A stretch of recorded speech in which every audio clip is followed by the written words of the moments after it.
নমস্কার, শুভ সন্ধ্যা। র্যাপিড টাইমসে আপনাদের সকলকে স্বাগত।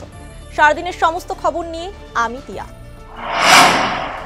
আজ নন্দীগ্রাম দিবস। নন্দীগ্রামের শহীদদের শ্রদ্ধা জানিয়ে পোস্ট করলেন মুখ্যমন্ত্রী মমতা বন্দ্যোপাধ্যায়।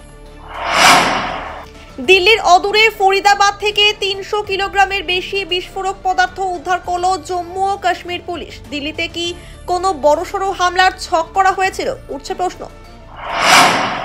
নন্দীগ্রাম দিবসে কালো পতাকা হাতে মিছিল করলেন রাজ্যের বিরোধী দলনেতা শুভেন্দু অধিকারী।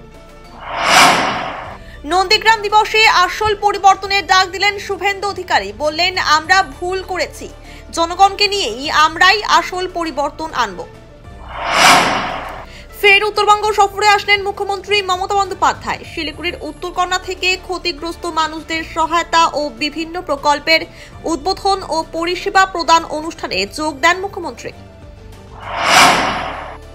শিলিগুড়িতে তৈরি হবে রিচা ক্রিকেট স্টেডিয়াম, ঘোষণা করলেন মুখ্যমন্ত্রী। মাটিকাড়ার চাঁদমণিতে হবে এই স্টেডিয়াম। মুখ্যমন্ত্রীর সফরকালে উত্তেজনা ছড়ালো কাওয়াখালী এলাকায়। একাধিক দাবিতে রাস্তায় নামেন কাওয়াখালী পোড়াঝাড় ভূমি রক্ষা কমিটির সদস্যরা। তবে মুখ্যমন্ত্রী পৌঁছানোর আগেই তাদের আটক করে পুলিশ। এসআইআর আতঙ্কে ফের মৃত্যুর অভিযোগ। নদিয়ায় মৃত্যু হয়েছে ৭২ বছর বয়সী এক বৃদ্ধের। ২০০২ সালের ভোটার তালিকায় নাম না থাকা নিয়ে দুশ্চিন্তায় ছিলেন বৃদ্ধ। শিলিগুড়িতে রহস্যজনকভাবে পথ দুর্ঘটনায় ২২ বছর বয়সী এক যুবকের মৃত্যুর ঘটনায় চাঞ্চল্য ছড়ালো। ঘটনা তদন্তে পুলিশ।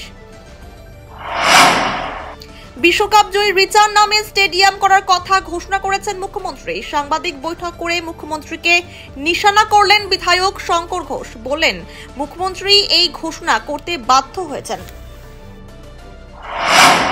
সারাদিনের সমস্ত খবরের আপডেট পেতে নজর রাখুন শিলিগুড়ি টাইমসে।